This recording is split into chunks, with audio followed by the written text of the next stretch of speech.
The rain fell in relentless sheets, blurring the line between sea and sky. I stood at the edge of the cliff, my eyes fixed on the distant beam of light that swept across the churning waves. The lighthouse stood tall and resolute, a solitary sentinel in the midst of the storm. I had heard whispers of its history, tales of shipwrecks averted and lost souls guided to safety by the lighthouse's beacon. But there was another story, one that was whispered only in hushed tones by the locals, a story of a haunting that plagued the Forgotten Lighthouse. As the rain soaked through my coat, I felt a shiver run down my spine, a sensation that had nothing to do with the cold. The lighthouse beam cut through the darkness, illuminating the cliffs for a fleeting moment before plunging everything back into obscurity. And within that brief illumination, I saw her. A woman, dressed in a flowing gown that seemed to blend with the mist, stood at the base of the lighthouse. Her hair billowed around her like a dark halo, and her eyes glowed with an otherworldly light. Her gaze was fixed on the sea, her expression a mixture of sorrow and yearning. Heart pounding, I approached cautiously, my footsteps barely audible against the howling wind. The woman's gaze shifted towards me, her eyes locking onto mine. There was a depth of emotion in that gaze, a silent plea that tugged at something within me. "Who are you?"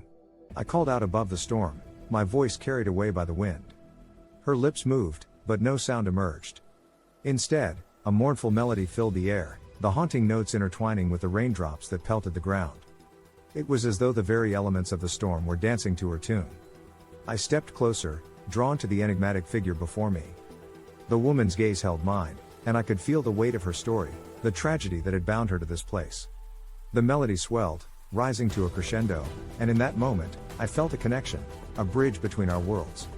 And then, with a final, haunting note, the music faded, leaving behind an echoing silence. The woman's form began to dissipate, like mist in the wind, until she was nothing more than a memory etched into the stormy night.